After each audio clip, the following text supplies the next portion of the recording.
Hello, and welcome to Living a Culture of Life podcast by Human Life International. I'm your host, Colleen Haupt, and I'm joined today by Jeannie and Bruce Hannemann.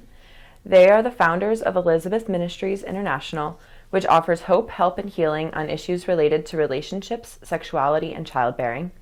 Jeannie also founded Navigate Betrayal, which is an online learning management program for women made by women who understand the pain of infidelity. And Bruce directs Reclaim Sexual Health, which is a state-of-the-art online recovery program for individuals struggling with pornography and other unhealthy sexual behaviors. Thank you so much for joining us today. It's great to be here. Thank you for having us. We enjoy being here. Oh, I'm so glad this worked out. Can we just jump right in? Can you share your story with our listeners? Okay, well, the story starts with me. I was the person who found pornography at the age of 9 years old.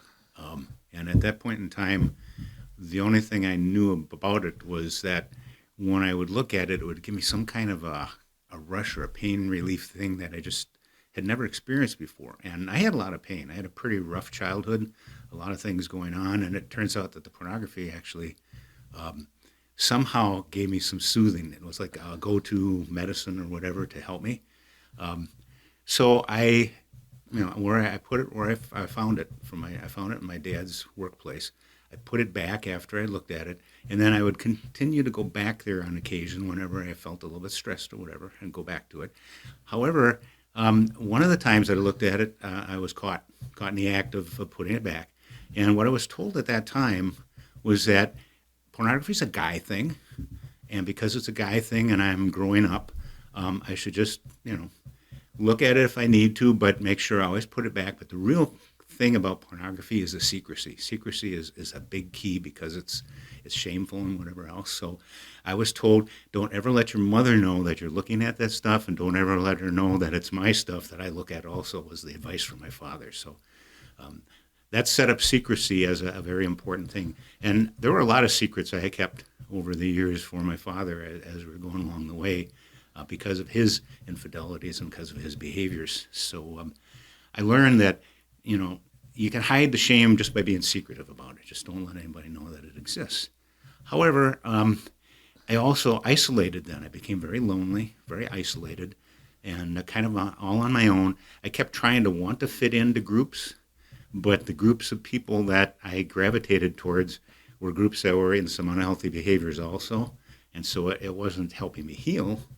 And I really didn't understand at that point in time anything about the God part of it and the sin part of it. All I knew was that it was helping me cope with the things that were stressing me. And so I just, I went in from there.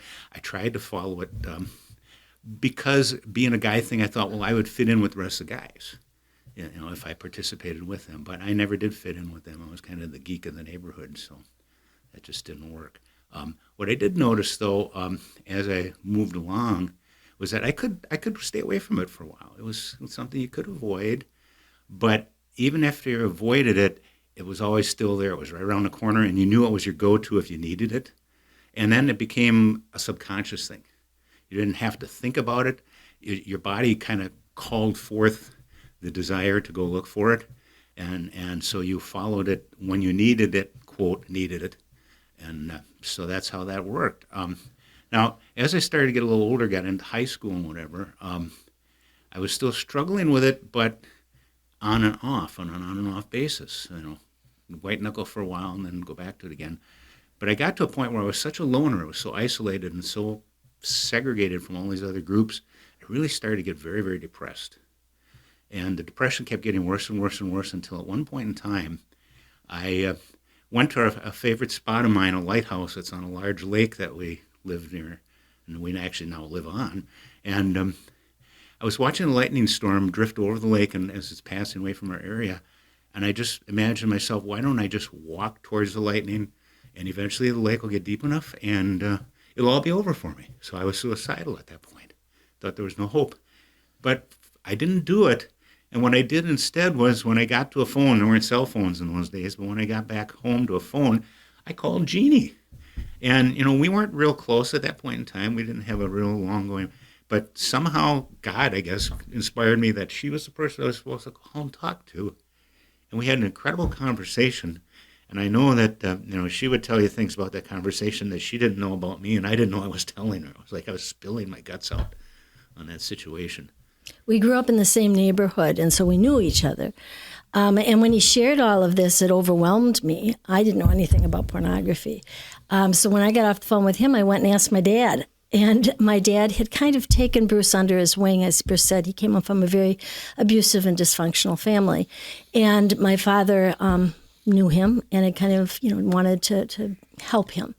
And so my dad then at that point understood and knew I had shared with him. So my dad was a very strong moral man that pornography was wrong, and so he began to try to mentor Bruce out of some of those kinds of behaviors. But through that process, we got very close very quickly. Fast forward a few years, finishing college, we were positive that once we were married, this wasn't going to be a problem anymore because we would be able to be sexually intimate. We thought it was all about sexuality.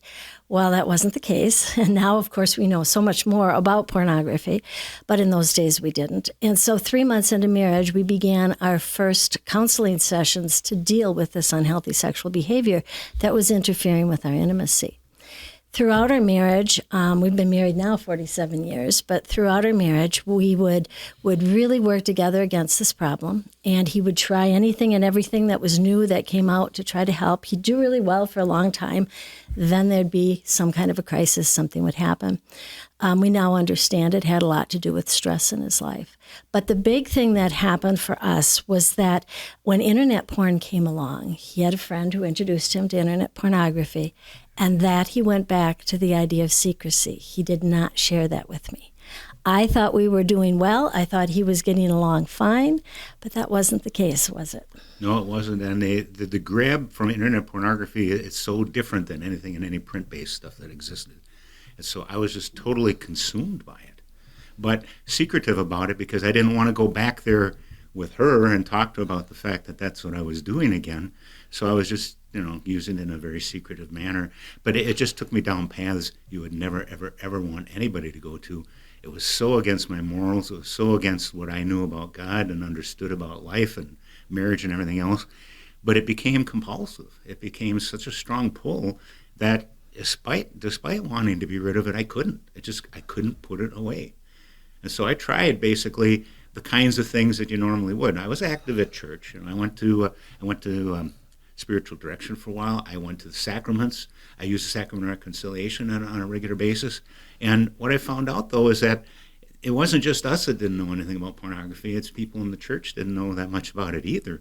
And the priests would I got worried about having to tell the priest every time I went to confession about the same sins. So I would jump around. I would go to different parishes and find one that the priest didn't know me so I could say my confessions there.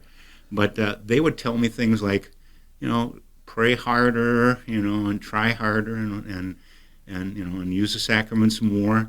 And what I found out is that didn't really help. And so I was getting back to that point again where I was starting to get hopeless.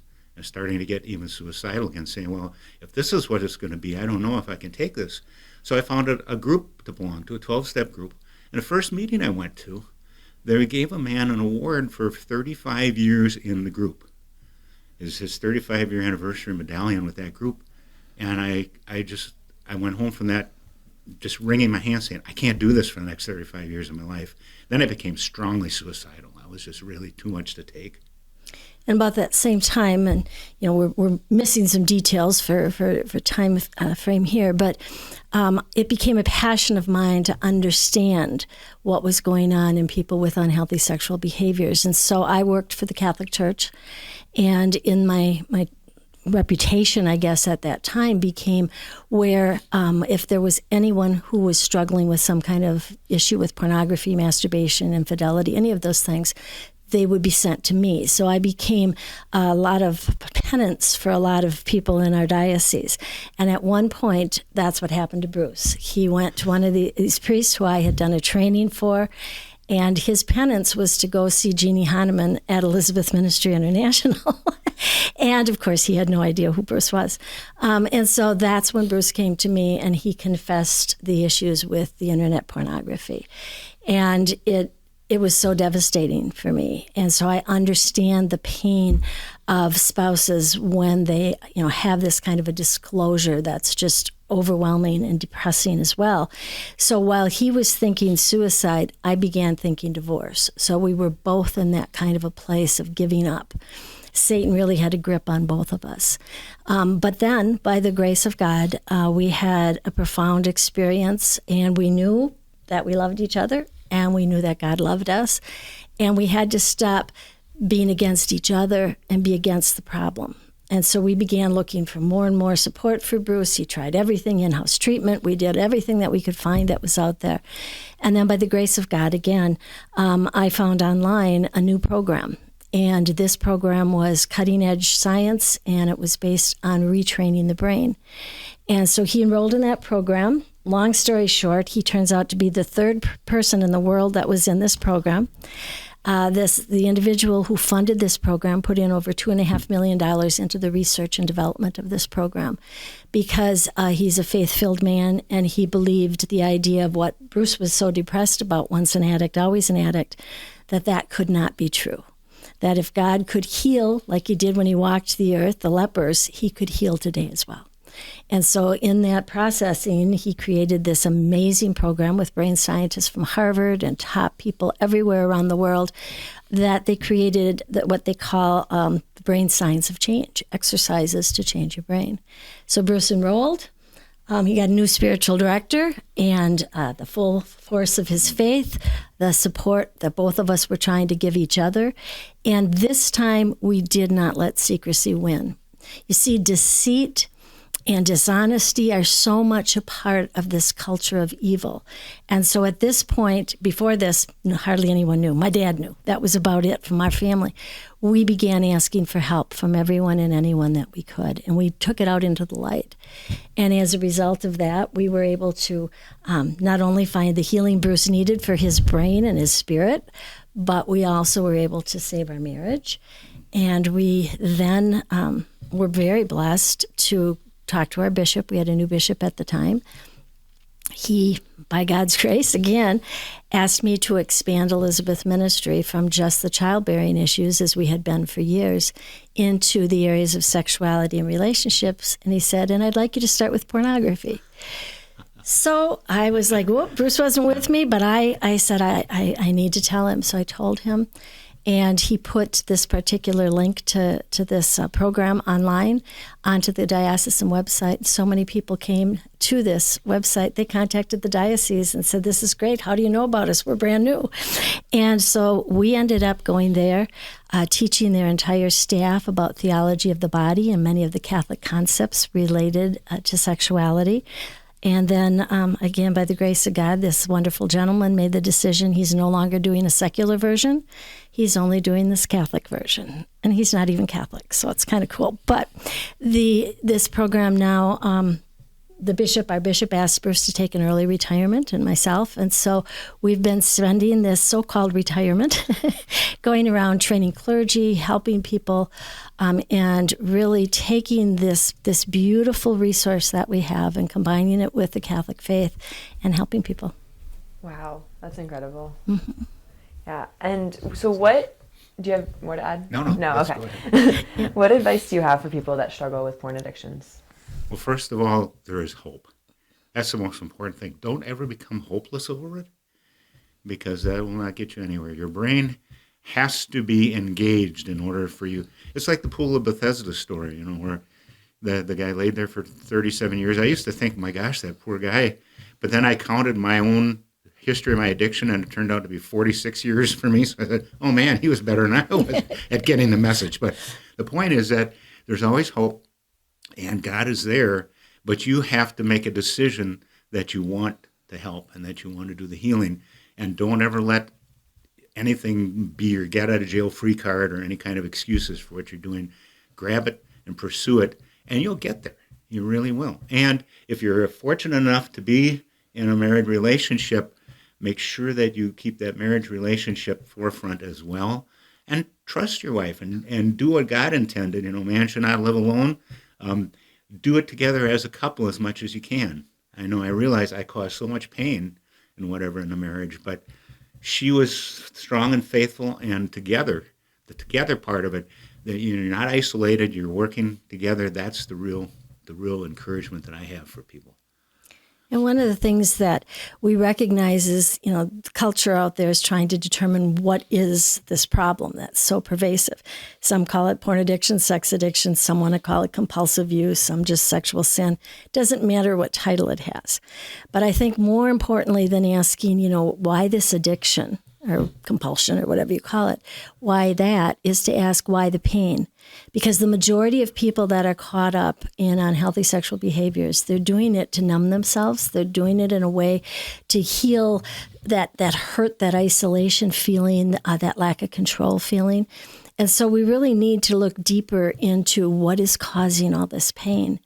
And for us, our background is Bruce taught chemistry at the college level for many years, and I worked for the Catholic Church. And so the combination of, faith and science together is what we find in this program that is called Reclaim Sexual Health, the Catholic version of this now. And it is really powerful to look at that and to say that in the experiences that people have in childhood, they call them adverse childhood experiences, many of those damage or destroy part of our autonomic nervous system. And that conditions us to fall into any kind of addictive behaviors. Exactly. That system puts you kind of think of the word autonomic as almost as automatic. It almost sounds like the same word. What it does is it puts your system into the ability to fight, flight, or freeze. And normally your executive center of your brain, your frontal cortex, has control over that and can take a look at that and say, okay, this is something I should or shouldn't do, or something I should or shouldn't react to. But when you damage that system, that nervous system, by continual use of something like the pornography or any kind of those unhealthy behaviors, what happens is there's a short circuit that develops, and you no longer go to your brain's executive center to check on what's moral, what's right, what do I want to do. You just basically live out of your subconscious level. You live out of your gut feelings that are down there, and that's how people get railroaded, and they start doing things they never dreamed they would do. And the only way to counteract that is that you have to redirect your brain to think again, to start controlling up on top.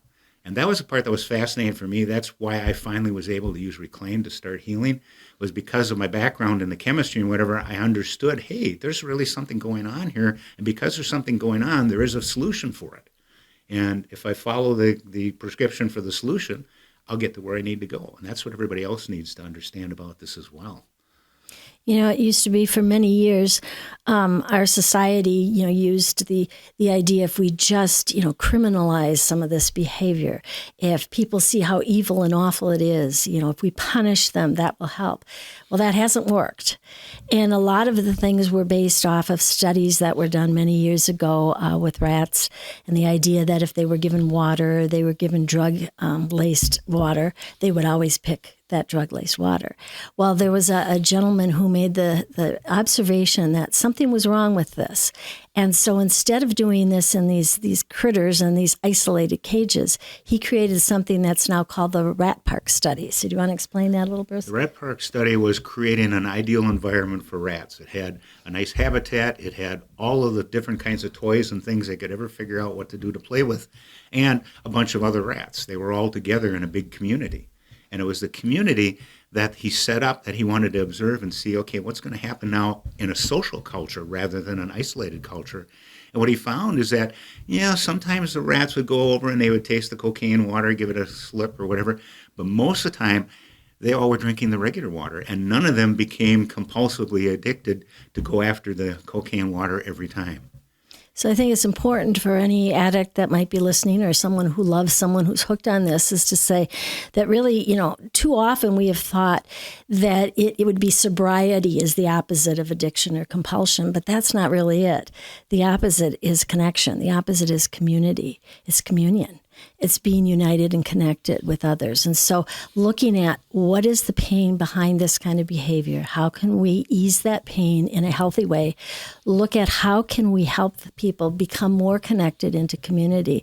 And usually these adverse childhood experiences are keeping someone from feeling free enough to be vulnerable in a relationship, or free enough to be authentic in a relationship.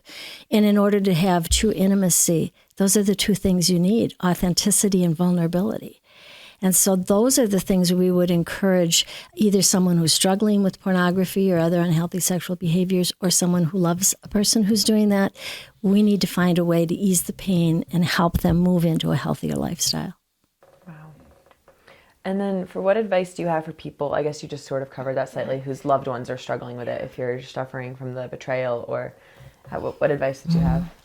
You know, that's really hard. And that's why we started the program Navigate Betrayal, because spouses really suffer. And again, I don't want to be sexist about this and make it look like only the guys are hooked on unhealthy sexual behavior, because it's both ways. And we deal with people and women and men who are caught up in unhealthy sexual behaviors. And we also work with spouses who have been betrayed, that are both male and female. But since it does seem to be the majority of people looking for help that are betrayed are wives. And so our first program, Navigate Betrayal, is for Catholic women. And we are in the works of providing one that will be coming out for Catholic men as well, who suffer that kind of betrayal. I can't even begin to tell you the kind of trauma that causes, because it goes right down into the root of who we are as a person. And especially for a woman, her greatest desire is to be cherished, and you don't feel cherished when this happens in any way, shape, or form. All too often, when people go to the church for help, again, as Bruce said many times, clergy, parish staff don't understand or know what can help or what can hurt. They are well-intentioned when they say pray more, but the secret, I think, came a couple Sundays ago when we had the reading about Aaron and Hur holding up Aaron when he was praying. We all need somebody to hold us up, right, to do God's will. And so that praying can't just be pray yourself. Obviously, that's a component, but it has to be that others are praying for you. One of the things that I was blessed to do this last time around that we had to deal with when I wasn't keeping it a secret was that I had a group of other women who were supporting me.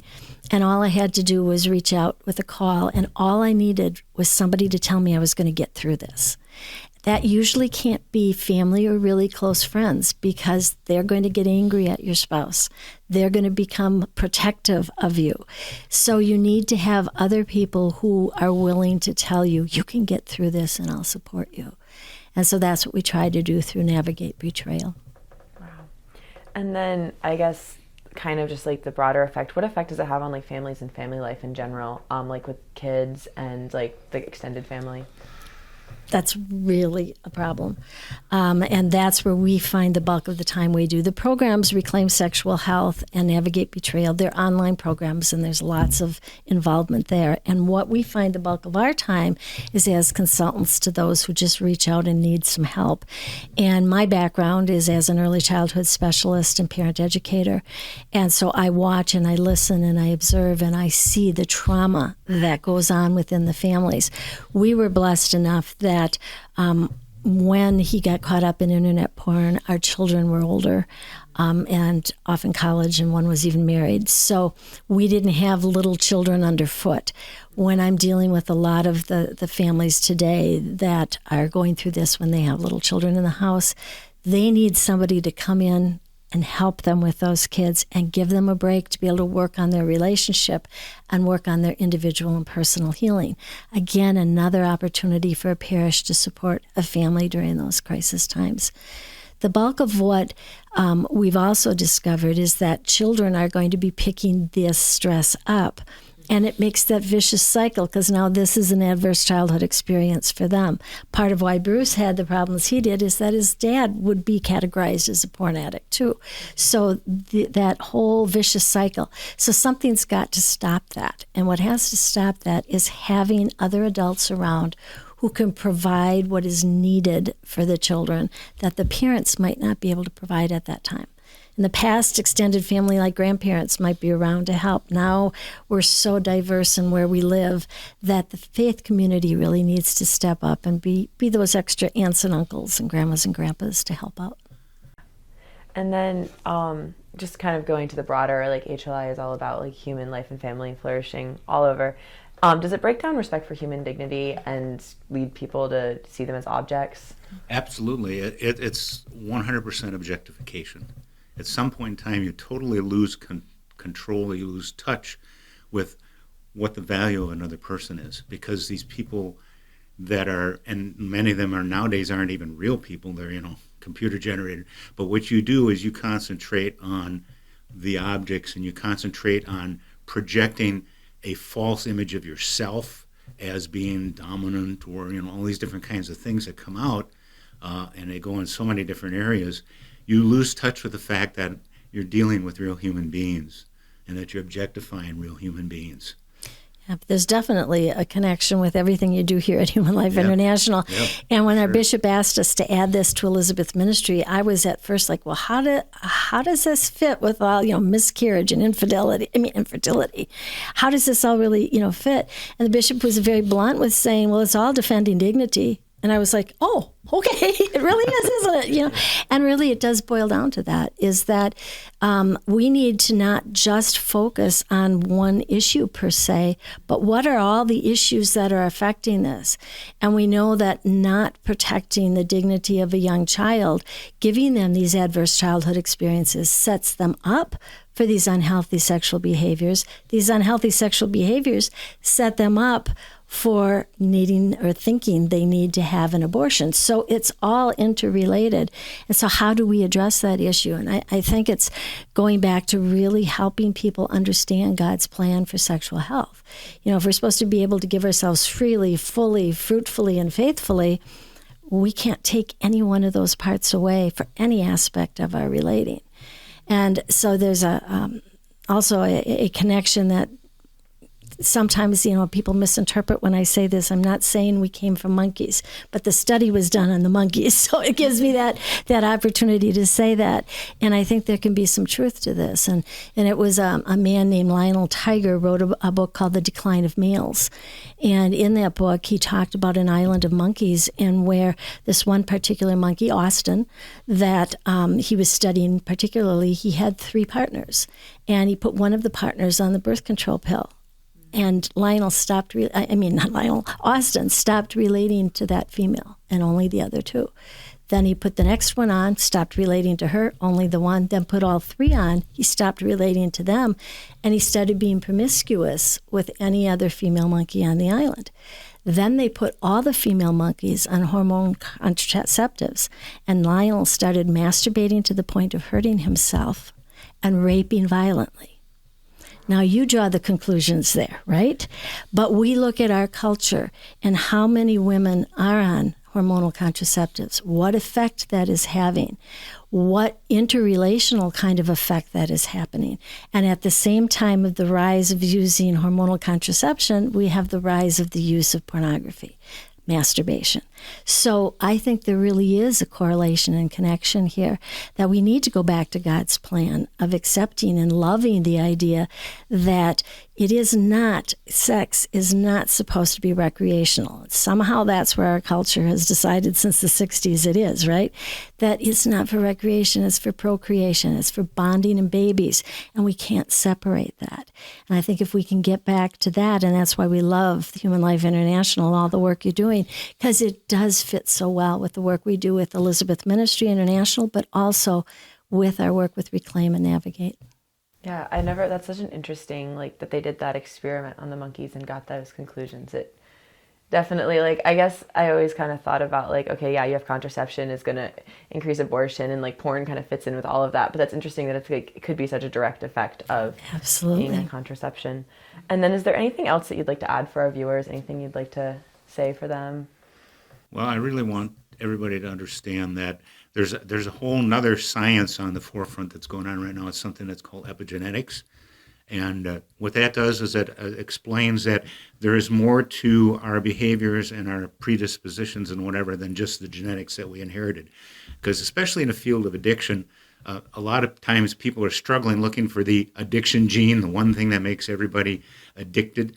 And what we're finding out is that it's more the group that they lived in, the people, the environment that they've lived in, the lack of community support and whatever, that expresses whatever genetics are within that person that lead them down any of these trails of addiction. And so we cannot just say, well, I'm an addict because my parents were addicts or, whatever, because the expression of the genes for addiction, if they're in there, are only a result of how we have been treated, how we have lived our life and how we've treated others. And that, for parents, that's a very important thing because, as you asked a little earlier about what effect does this have on families, myself, let's say, I made a decision that I wanted to stop this addiction, this behavior, this compulsive behavior with me. I didn't want to pass this on to future generations, to children, to grandchildren, whatever. And so by stopping that, I'm helping to cut off that path of epigenetics where the environment is encouraging the future generations to be addicts. And that could be addicts to any kind of thing, not even just the pornography. I want to share something I think that's very interesting. When this gentleman who started the foundation of what Reclaim is, he brought together the best of the best in the fields of addiction and brain science. And at one point he asked them, he said, can you kind of give me kind of a synopsis of what you would say would be a person who would be possibly, contributing into being someone addicted to pornography? And so they worked on that for quite some time, and they came up with the top 3 characteristics, which I think are very interesting: intelligent, sensitive, and spiritual. When I heard that, I thought that describes my husband. I mean, he's hot chemistry at college level. He has to be intelligent, right? Sensitive, he's the one that cries at all the Hallmark movies, not me, kind of thing. And one of the reasons that I fell in love with him was our relationship based on a lot of talk about God and spirituality. So that described him very well. And I look at that and I think, whoa, if Satan's going to go after anybody, isn't he going to want to go after the intelligent, sensitive, and spiritual people? And those are the ones that get caught up in this unhealthy sexual behavior very easily. And so to understand that you're not some kind of a pervert, you're not some kind of a reject from society, that you are a very important and special person, and God loves you unconditionally, and the faith community wants to support you unconditionally. That's the message we have to get out. And that you can use the same kind of brain science that got you caught up into this, the brain science of behavior change. They found a way to take those same things about our brain and the way it works and help a person retrain their brain and get out of that. So there is hope, there is help, there is healing. And we would encourage anyone who needs that help to contact us and to contact the support they need through Reclaim Sexual Health and through Navigate Betrayal. And I'll link those websites in the description of this too. Just going back to what you just said, why spiritual? Did they explain that at all? Or, sure. Because intelligent and sensitive makes sense. But. Okay, sure. I like to give this kind of a description. It helps my brain figure it out, so maybe it'll help others. And that is, if 2 people are walking down the street and they're in a conversation and they pass a house that has a beautiful rose garden, they might not even notice it because they're so ingrained in their conversation. Next couple of people walk by and one of them points it out and says, oh, look at those pretty flowers. They all look and go, yeah, those are really pretty flowers. Next couple of people walking by, these are the ones that would become addicted. Next couple of people walking by, they're talking, and when somebody says, look at those roses, and then another one of them goes, wow, I wonder what kind they are. Then they go over there and they go, oh, they smell so good. Can you believe, God created so many different varieties of roses, and they start really getting into this. The homeowner comes out and says, what are you doing in my yard, right? Kind of a thing. The kind of person who is spiritual is always looking for that next experience of God, especially in nature, that next experience of something that just is mind-boggling to them, And so if you combine intelligent, sensitive, and spiritual, you want to know more. Well, what does the internet do? It provides this novelty of click, click, click, click, click. And for people to understand that internet pornography is really not about sexuality, it's really about that novelty. And the idea of being able to keep seeing something different, something more, that causes an excitement and a rush, not just in a sexual way, but in an emotional way, in a spiritual way that just is unlimited, right? I mean, we're here in beautiful, Virginia and fall and all the leaf colors and the things we've been seeing here along the Shenandoah River. I mean, it's increased our spirituality, right? Well, so does the variety of the beauty of the human body. And when it's misused, that's what happens. When it's used correctly, it can adorn the Sistine Chapel ceiling, right? So it's a matter of saying, what brings us deeper into our spirituality is a greater understanding of the depth and the intricacy of how God has created the universe. And So it's a that's distortion. foundational. It's just a distortion of it. Interesting. Mm-hmm. In fact, that reminds me of what Chesterton had said. His famous quote by him is that every man who knocks on the door of a brothel is looking for God. Yeah. We were created in the image and likeness of God, who is Trinity, who's relational. So we're always hungering for that connection. As Bruce said in his childhood, and, he was this nerdy geek, right? And he didn't fit in because of that necessarily with other people, but he was hungering for that connection. A lot of people then find that it's safer, it's easier to fantasize that kind of a connection when they don't have it in real life. That's interesting. It also is kind of interesting if you look at today's society, how many people are addicted. It's like how many people are just searching for that spiritual that they don't know. So they just look for it in a distorted way. Exactly. And that's what our culture, just throws at us, is all the perverted ways instead of God's ways. Yeah. Well, thank you so much for joining us today. Well, thank you for giving us this opportunity. Yeah, I'm so glad that you were able to come. And just for all of our listeners, I will link the websites in our bio. And then please follow, subscribe, turn on notifications. And if you're listening on YouTube, or Rumble, follow, subscribe. And if you're listening on audio platforms, please follow and share with your friends. And keep on living a culture of life. God bless.